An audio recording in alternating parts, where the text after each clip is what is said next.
Okay. So Justin and I decided to jump on here today, have a little AI discussion after we met in the AI summit the other day, and both kind of shared from our backgrounds and what we're talking about. So we were just having a discussion off camera, and thought, oh, let's just start recording and have that discussion. So I guess we'll just jump a little bit back to your background, Justin, and kind of how you got an AI, because that's what we're just about to discuss, is in that B2B sales realm, and kind of what you saw as far as doing cold calls and working within there, and saw what AI could do. So do you want to kind of jump in a little bit of that, and I have some thoughts and questions for you. So Absolutely. I was a 22-year B2B sales professional, and the last decade of that career was spent specializing in cold outreach. I billed myself as a master of the cold call.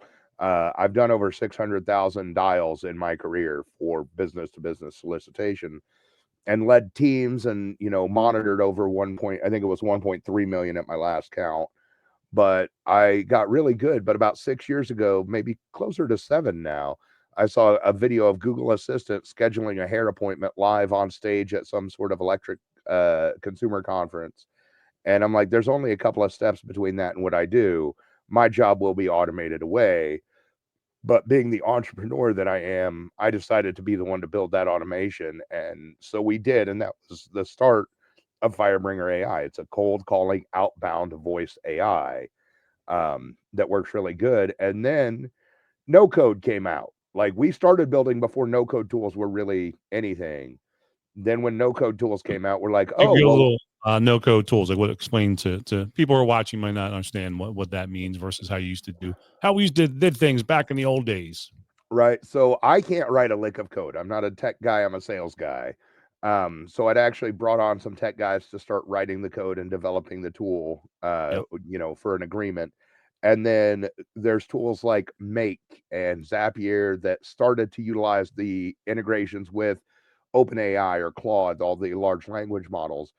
And suddenly that turned them into, hey, if you want to do a process that's completely AI without knowing how to code, you can do it in Make, you can do it in Zapier, you can do it in all these other platforms that came out.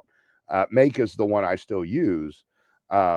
But I started building out other supplementary tools such as email, personalized email at scale, social media content creator, on page SEO, off page SEO, like all the things that are needed for that top end of funnel, both organic marketing and sales outreach. And they all worked really well. We got a lot of really good results internally from them. And then more recently, they've started to come out with these AI development environments, Bolt, then Cursor, then Windsurf now from Codium. And basically, it allows you to prompt AI to write the code. And it's still a learning curve. I'm still trying to figure that out, but it's got so much potential for people who don't know how to code but have an idea for a software. Yeah. So that's kind of where we're going with that. But in the hands of a developer, by the way, if you put Windsurf in the hands of somebody who knows how to code, it's as powerful as putting a cold calling bot in my hands as a guy who Yeah. knows how to sell. Yeah.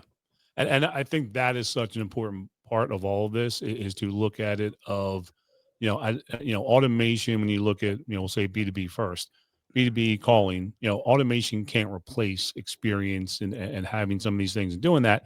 It can certainly replace to a certain level, so when you look at that kind of base level of just smile and dial and just trying to, find the right person in there, automation can replace that.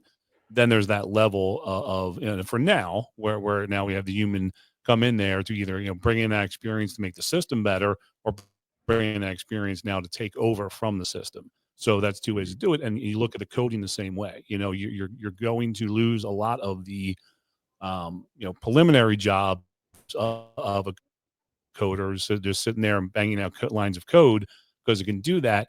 But you still need that expertise. You still need somebody to be able to take that, understand what the AI is putting out to you and giving it to you, and either improve it or quickly troubleshoot some of the things that, as much as AI can try to do that, it still is not going to be great at the troubleshooting, or great at, what, there's a disconnect between what the delivery is supposed to be and where we're at.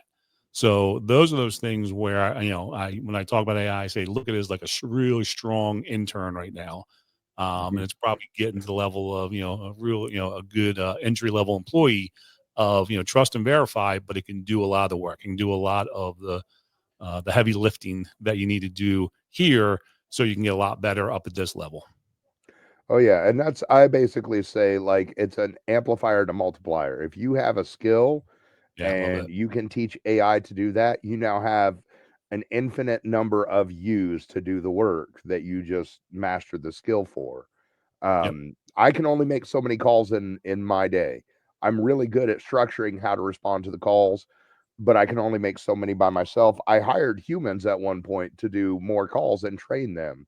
Hmm. And now I have AI do the same thing that I had humans doing. It's more consistent, but at the same time, there are places where I have to make sure that jumping into the loop of the cycle, the sales cycle, because the AI, even though it can do that initial call, there's people who hang up on it just because it's AI. And our AI announces itself. I'm an Yep. artificial representative. We believe in transparency about this Yep. stuff. But there are people who would just hang up on it just because it's an AI. But at the end of the day, I get a report that says these people actually answered the phones. So out of the 200 calls I used to make a day, now the bot makes 200 calls and I get a list of 15 people that answered the phone and 10 of them that I need to follow up on. Right. That is a time saver. Very And I much so. can't buy Yep. more time at the end of the year. You know what I mean? Yep. Our most valuable commodity for sure, and that's what I'm doing. That's so it's doing that heavy lifting. Now you have a list from the 200. Okay, these people are actually, there's actually somebody on the other end of the phone. We actually see that and can see and know that now, and now you can treat that differently. And in most cases, as you said, you're going to take over. Somebody with the experience would take over, and now reach out to them, human to human. Yeah. So I think you're going to lose people right away. But cold calling, and I've done cold calling as well. We're going to lose people regardless, whether it's human or AI. You're getting the phone slammed on you. So, but I being worked in able call centers and there were literally multiple times where somebody new started that morning and they did not come back from lunch. and yep, Like they left for lunch and never returned. And it's like, yeah, yep, you get used to that though. yep. It's the hardest easy job or the easiest hard job. When you look at it, you really have to be able to take that. There's a book called Rejection Proof. Take the rejection of what goes as part of that to be able to succeed. And obviously now with some of these tools and what we're able to do, we can kind of take away some of the sting of rejection to that, and be able to. And obviously, the analytics and all the. Yeah, why don't you talk a little about like the data that you can see? You already talked about, you can see how many people answer the phone or all Oh those things. yeah. How much improved data do you see as opposed to what you used to be able to do? Well, see, here's even the data is great because one, it can we can get larger volumes out. Like the AI can do back to back calls, no breaks, multiple channels. There's a thing called parallelization where it's doing like two or three dials at a time, like the old power dialers or predictive dialers. But instead of only connecting to one person who picks up, you connect to everybody who picks up. And so we're getting larger volumes of data, and that's valuable. But my favorite thing is, as somebody who has hired people to do this job, getting them to put accurate notes into the CRM was always like pulling hen's teeth. Always a challenge. Yes. The AI transcription summary, put the summary into the notes of the CRM, and that's done. Like it's an after effect of just the call happening is that notes get put into the CRM accurate and mostly accurate. The transcription's still a little wonky, but I mean that's kind of the funny thing too. Like the AI tools that we use, they're still very early. Like Very much the so. the Yep. AI detectors, this is one of my favorite. The AI detectors that are preventing people from like having their blogs approved or whatever, they are not good. You can No. turn in 100% human written content, it will detect it as AI. It almost seems random. So I explained this to my daughter who's in college the other day, and she's like, "Hey, so and we're talking about AI," and I said, "There are no AI detectors, just so you know. That's a total myth.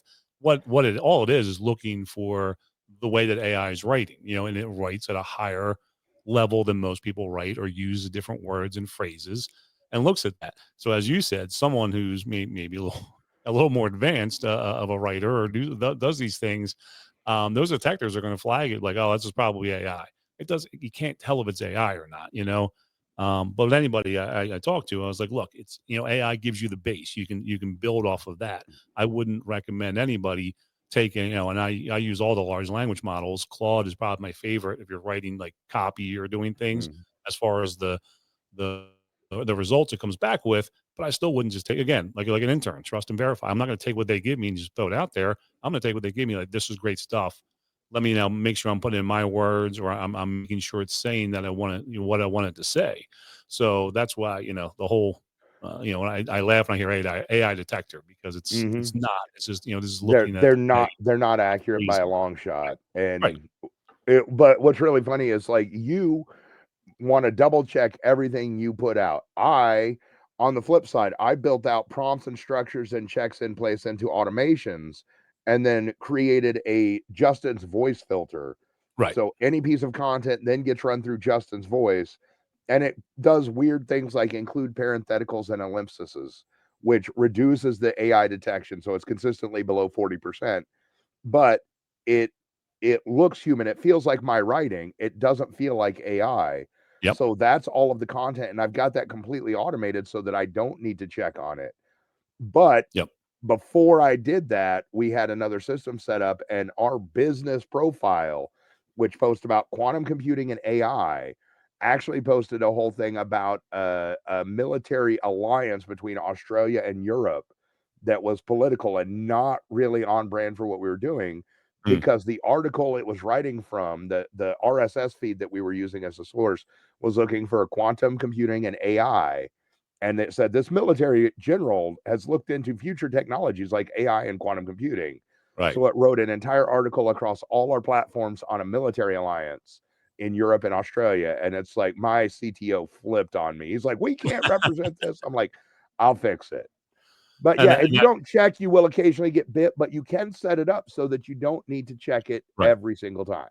Yes, and it's certainly we're getting it's getting there more and more for most. I think again, when you and I are talking and we're going through these things, we have to remind ourselves we're a little ahead of the curve when it comes to AI. Some people haven't even started using it yet. So I think for most people, they're going to still start of not understanding that part of it and being able to set it up where it does write in your voice, where you can trust it more on those things, and that is becoming more and more um, widespread. Even Claude or some of the other large language models are starting to do that to some results.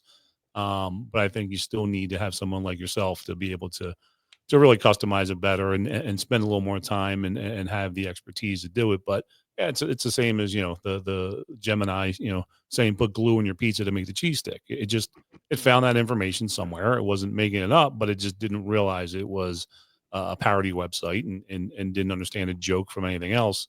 Thus, it put the information out. So those are the things where especially if people are starting to use it. Those are things you really have to be aware of and start to look at it or work with an expert. Yeah, we're literally talking about months of guess and check and trial and error and many, many errors Sure. to get to that point. Sure. But I mean, you're right. Like it is, especially within my network, the people that I deal with on a regular basis are in the AI space. I'm heavy in this space, so my network is a lot of AI founders, AI engineers, and that kind of stuff. Yep. So it's really easy for us in this space to forget that most people have not done anything with Chat GPT aside from use it as an alternative to a Google search. Yep. And it's like when hear that, I'm like, but they're really underutilizing this valuable tool. But at the same time, like the thing that most people know about AI is that it hallucinates. They don't Yeah. understand that those hallucinations have decreased from Chat GPT 3.5 to 4.0 Mini to Claude 3.5 Sonnet. Those hallucinations have decreased, and you can also prompt to prevent that from coming out into content and such. Yep. So, like, they have no idea that the hallucinations are really not the problem that they were in the beginning, because that's the only thing they really have heard about it. Right. Yeah. Yeah. And yeah, nowhere near as close. They certainly dramatically had a reduction in that, and we see that even within without the models being upgraded, we're seeing just small updates and changes within the models to always improve that. So Mhm. and then that's And it moves so that's fast too. The improvements in huge. AI systems and the upgrades and updates. Windsurf came out November 13th. Like this AI coding tool came out November 13th, and the first tool, the Bolt, came out in like September. So like within 3 months, we had three much better iterations of the same kind of tool. That Right. never happened in any tech field before. Yeah. Yeah. I Like, mean, just the amount that's and so what we're really talking about for people who don't understand AI agents and being able to take some of this information and as these tools start to work more and being able to take it and do multiple steps with it and do multiple um, actions within one thing, say, okay, this is the end result I want, but it's going to take maybe a couple different systems, maybe a couple different actions, and where before you had to do a lot of the heavy lifting to make that happen, an AI agent is now able to make that happen for you. And once you have that set up, it's going to go through these multiple steps and do all those things, and that's something that Justin really focuses on a lot with Firebringer and kind of doing that. So that is, you're going to hear, if you haven't started using AI, you're going to hear AI agents a lot more in 2025. All of the large language models are really starting to get into this space, and although they've had it for a while, it's becoming, I would say, becoming more public now. But obviously, people like Justin have really been working towards that and seeing the future in doing that. So, what do you think for as far as 2025? Where do you see AI agents really going? Some of the things that it's able to do now, and where do you think it's going to be in the next 6 to 12 months? well, what I see interesting right now is that a lot of the big AI players like 11 Labs, excuse me, 11 Labs, OpenAI, they're putting out agents now that do specific tasks. And what those of us who've been building agents since, forever, before agents were called agents, actually, Right. which 2 years, by the way, is how long this has been going on. We're starting to build like systems of agents rather than individual agents. That tends to be where those of us who are, and I would call us leading edge, we're taking the technology systems that 11 Labs and OpenAI and all of those provide and combining them to make them into agents before they were using, even thinking about creating agents. Yeah. Now they're releasing agents. So to stay ahead of the game, we're going to be doing things slightly different. And I suspect that's where a lot of the industry is going to go.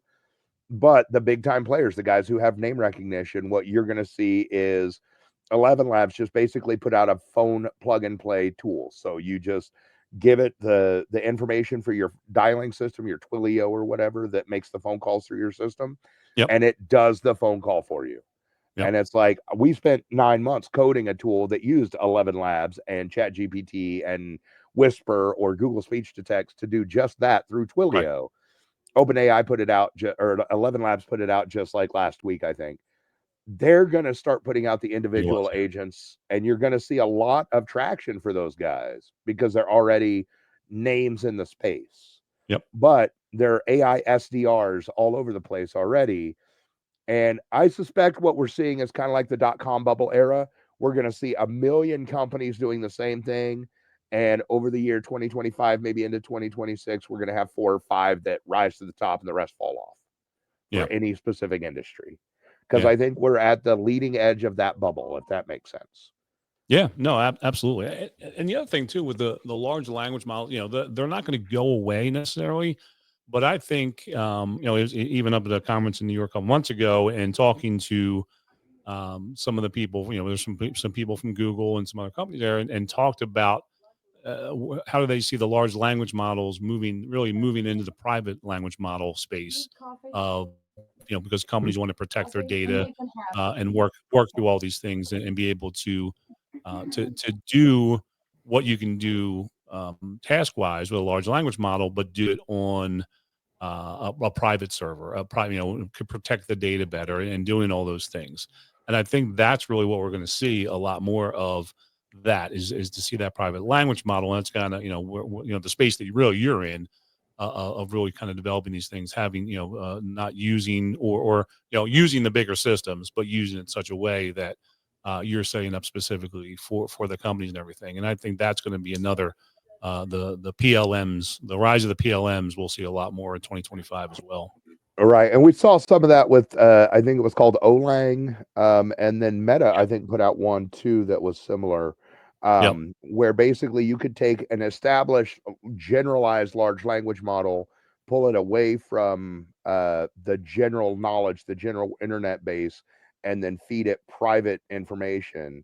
And then I think it was Olang even came up with one that could allow you to simulate Yep. training data, which, like, for those that aren't nerdy about how these large language models work, that means you can take 10 pieces of information to feed it and turn it into a million different pieces of information to feed it.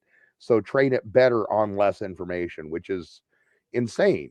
Like, from a practicality Right. standpoint, being able to train them that well off of that limited amount of actual data is super valuable. Yeah. Oh, it's huge. It's that's the name of the game for these ones is and that's why we saw the lawsuit going on and, the, taking the data and everything because they were just trying to get more and more data to be able to train that.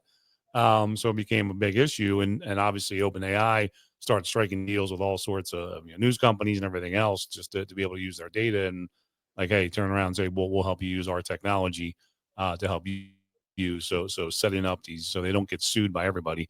But that again, that's a big part of it. But with the private language model, you're not as worried because the data is your data. First, starting off right, you just want to take Mm. your data and do it, and then eventually, yeah, start training and start doing those things.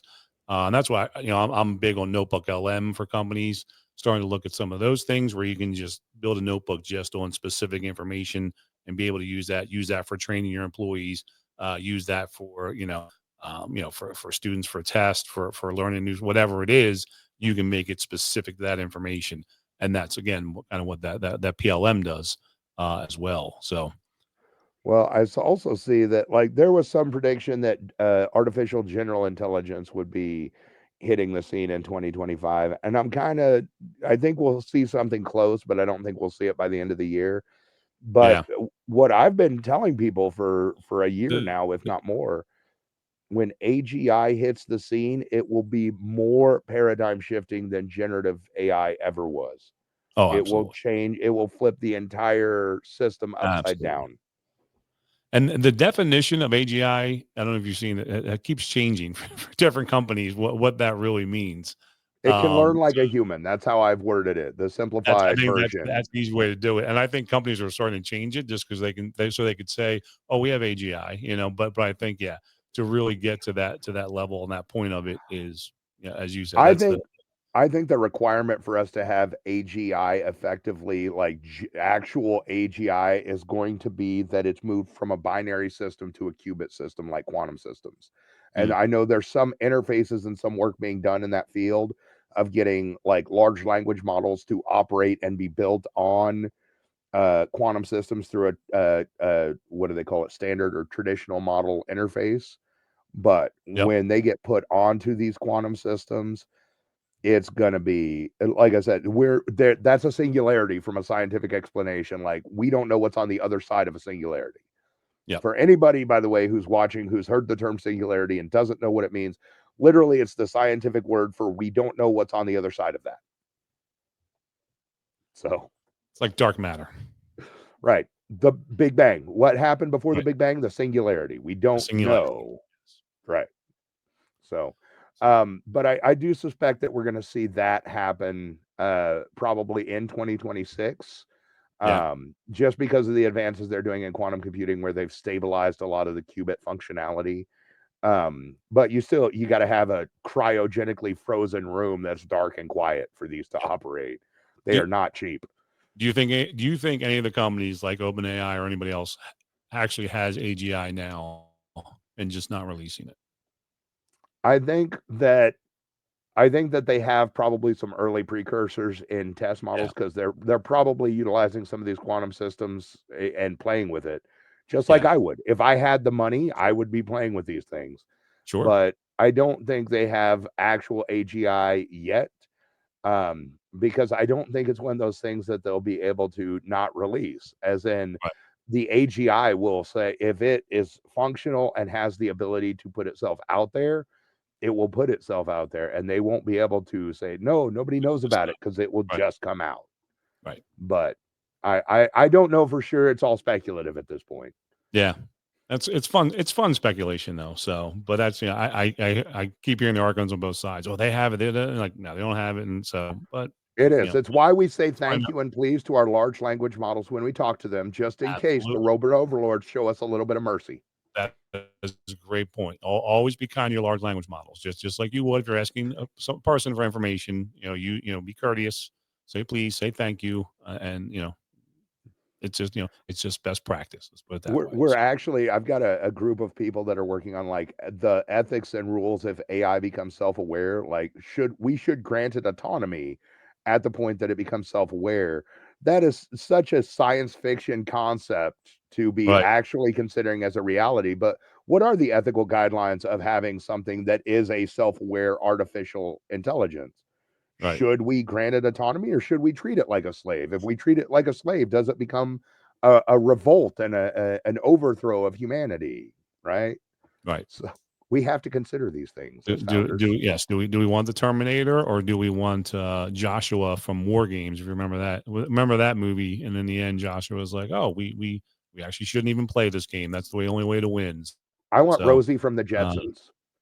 read that's perfect right there. So That's what I'm trying to build. the sassy AI maid.